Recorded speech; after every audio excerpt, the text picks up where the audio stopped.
Hello students, today I will discuss about the binary vapor cycle.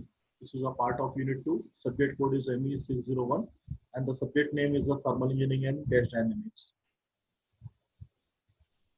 In a binary vapor cycle, a cycle works with two working substances. Here, differentiate with the Rankine cycle, binary vapor cycle to improving the efficiency of the Rankine cycle. This is another method how to improve the efficiency of Rankine cycle. Instead of using one working fluid, here it is using of the two working fluid, two working substance producing the dual work.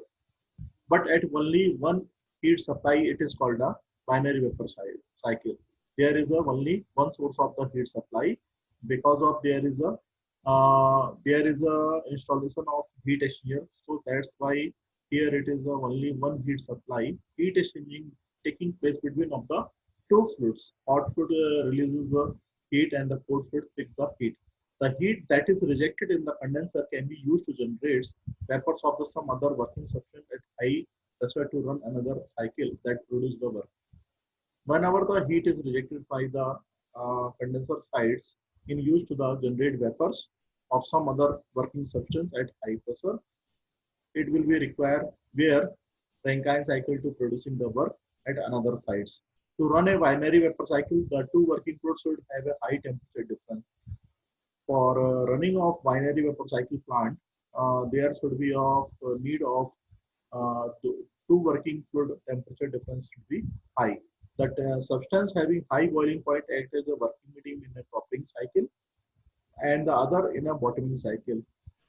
Mercury, which are using in a binary vapor cycle, is a high boiling point and using as a toppling cycle, and another working fluid which is using as a water or the another fluid, it is using in a bottoming cycle. Binary vapor cycle, water which will be used at a pressure of 12 bar. Saturation temperature is 187 degrees centigrade. Mercury, which is the high content of the heat at a pressure of 12 bar and saturation temperature is 560 degrees centigrade. Diphenyl ether, which is used, and aluminum bromide as a pressure of 12 bar saturation temperature is 482.5 degrees centigrade. Liquid metals like sodium and potassium. Liquid metals जो रहते हैं यार sodium and potassium इस varieties के हैं.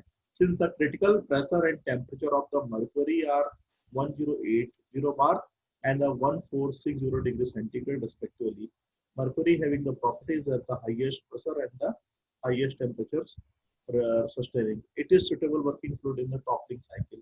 Topping cycle's requirement is the highest pressure and the temperatures. What are the requirements for a good working fluids? In a binary vapor cycle, what is the main requirement for a good working fluid? First is the large latent heat of vaporization. In a case of Rankine cycle, there is a nothing or never latent heat of vaporization should be of high, or the critical temperature should be well above the metallurgical limit. The critical temperature working above the metallurgical point of view because of the if the working at the critical point above the critical point temperature, the metal will be uh, melt. There will be a chances of destroy the system and destroy the plant subsystem. So that latent heat can be supplied at the maximum temperature of the cycle. If the critical point is well above the metallurgical point, the latent heat can be supplied at the maximum temperature of the cycle. The condensation pressure should not be too low. The condensation where it is condensation take place should not be low so that the leakage problem are minimized.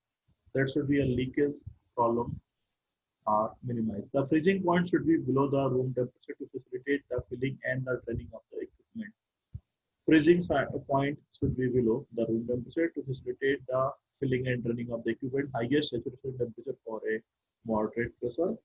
It should be of that moderate pressure, the highest saturation temperature should be required. Low specific heat is a requirement. High density should be required. Steep saturated vapor line because of the saturated vapor and the saturated liquid makes a critical point. The steep saturated vapor line should be required. Higher saturation pressure than the atmospheric pressure at a minimum cycle temperature will be required. Non-toxic, non-corrosive, and non-accidentally viscous condition is also be required in a good working condition. What are the advantages of the mercury vapor? Moderate vapor pressure at a high temperature, already discussed in the slides. At 560 degree temperature, the saturation pressure is 12 bar. Higher thermal efficiency when we using in a mercury vapor in a thermal power plant. A specific heat of liquid is only 0.3144. So the liquid line is stiff, making the cycle closer to the final cycle. If you using the mercury vapor in a binary vapor cycle, cycle will becomes closer to the Carnot cycle. Specific enthalpy of mercury vapor is low. The enthalpy specific of mercury vapor is low because of the lower jet velocity. Liquid mercury has a high density, which is advantages in the separation of liquid from the vapor in the boiler. So liquid mercury containing of the high density vapor, जो कि हमारे लिए advantage रहता है boiler के case में. Disadvantage, some of the disadvantage which when using of the mercury vapor, high cost, limited supply, toxic in nature, it does not wet surface which causes poor heat transfer. Mercury will be of toxic in nature. In a market when we purchase, there will be a chances of high cost, limited supply, latent is very low, requiring a large amount of mercury for the steam addition. So for the same heat addition requiring of large amount of heat, a large amount of the mercury, that could be a very costly. This is the basic structure of the mercury water binary vapor cycle. Boiler, mercury pump, heat exchangers, which will make of the in between of the two plant is the mercury cycle and the steam cycle.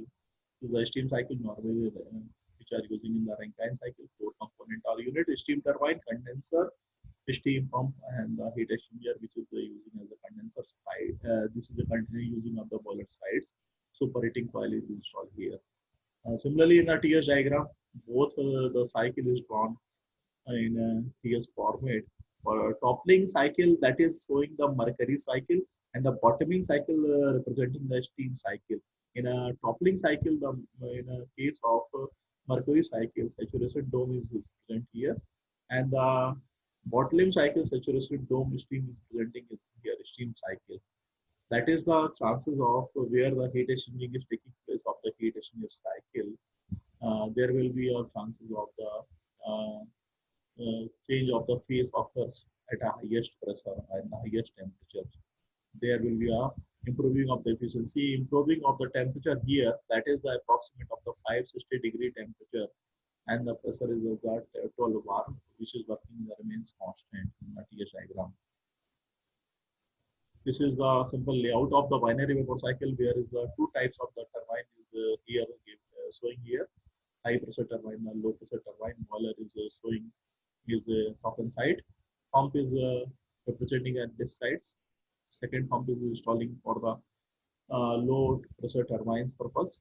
That is a steam vapor cycles. Condenser is showing is below the or behind the pump 2.